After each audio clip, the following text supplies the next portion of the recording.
Congress party में, दिल्ली की बात कर रहा हूं, कांग्रेस पार्टी में मां बेटे के अलावे कोई दिखाई पड़ता है? अरे बोलो ना भाई, दिखाई पड़ता है क्या? अब हिमाचल में भी मां बेटे के अलावे कोई दिखाई पड़ता है क्या? अगर मां बेटों ने ही पार्टी चलानी है तो मेरे युवा साथियों, आपकी जगह कहां रहेगी क्या? भारतीय जनता पार्टी ने मोदी जी के नेतृत्व में देश में जातिवाद, तुष्टीकरण और परिवारवाद, ये तीनों नासूरों को समाप्त कर मेरिट के आधार पर जो काम करेगा वो राज करेगा, इस सूत्र को प्रस्तावित किया है।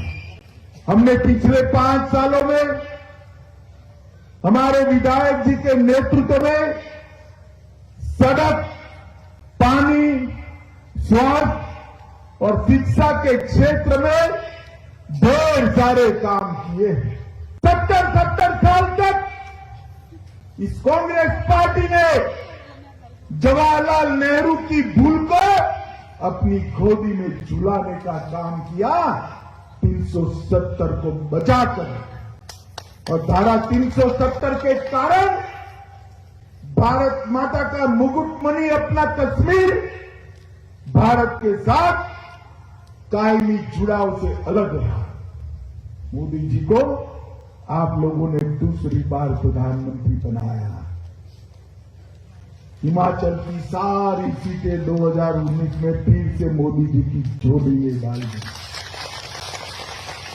पर 5 अगस्त 2019 को मोदी जी ने धारा 370 और 35 से दोनों को उखाड़ कर फेंक दिया, मित्रों, फेंक। और संसद में कहते थे, खड़े होकर संसद में भाषण करते थे कि खून की नदियां बह जाएगी। खून की नदियां छोड़ो, किसी की कंकर चलाने की भी हिम्मत नहीं हुई भाई, कंकर चलाने की भी हिम्मत नहीं। और आज अपना कश्मीर भारत माता का मुकुटमणि बनकर पूरे विश्व में विकास के रास्ते पर चल पड़ा है, लोकतंत्र के रास्ते पर चल पड़ा है। सोनिया मनमोहन की सरकार 10 साल चली। 10 साल तक ये पाकिस्तान से आलिया, मालिया, जमालिया घुस कर आते थे, हमारे जवानों के सर काट कर ले जाते थे। दिल्ली के दरबार में किसी की हिम्मत नहीं थी मुंह से एक शब्द बोलने, क्योंकि वो वोट बैंक की राजनीति करते थे। मोदी जी की सरकार आई, उरी पर हमला हुआ, पुलवामा पर हमला हुआ, पाकिस्तान को मालूम नहीं था यहां सरकार बदल गई है, ये कांग्रेस की सरकार नहीं है, भारतीय जनता पार्टी।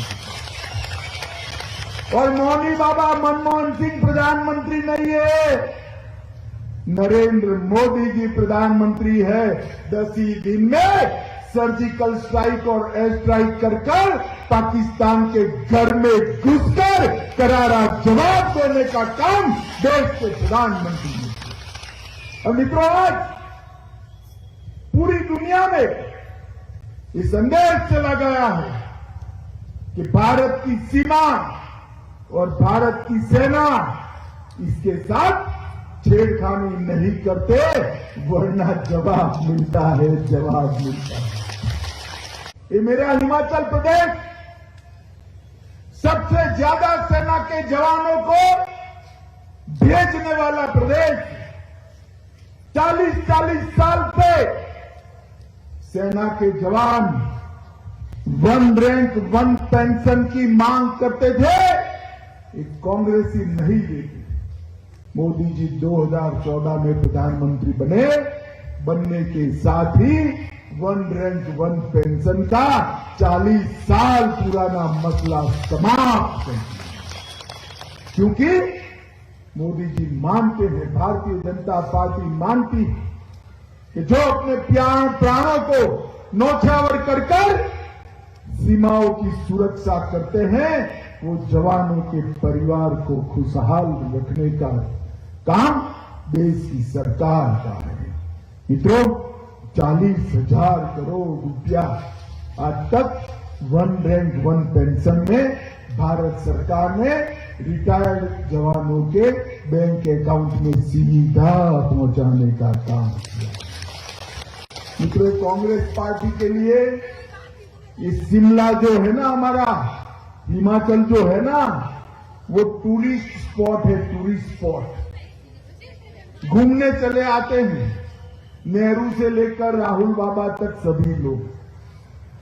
मोदी जी के लिए एक कर्म भूमि है, कर्म भूमि। इसलिए मोदी जी ने सरकारी प्रोजेक्ट को केंद्र सरकार के प्रोजेक्ट में, जो कांग्रेस ने 60% केंद्र सरकार के और 40% हिमाचल के ऐसा रेशियो बनाया था, मोदी जी ने 90% केंद्र सरकार दे रही है और 10% हिमाचल दे रही है।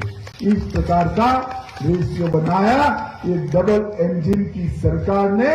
मित्रों, हिमाचल का विकास किया है।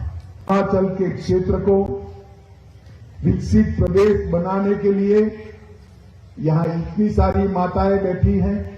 मैं बताना चाहता हूं कि इस बार हमारे बजट में 20% हिस्सा माताओं को देने का काम हमारे मुख्यमंत्री जयराम ठाकुर जी ने किया है।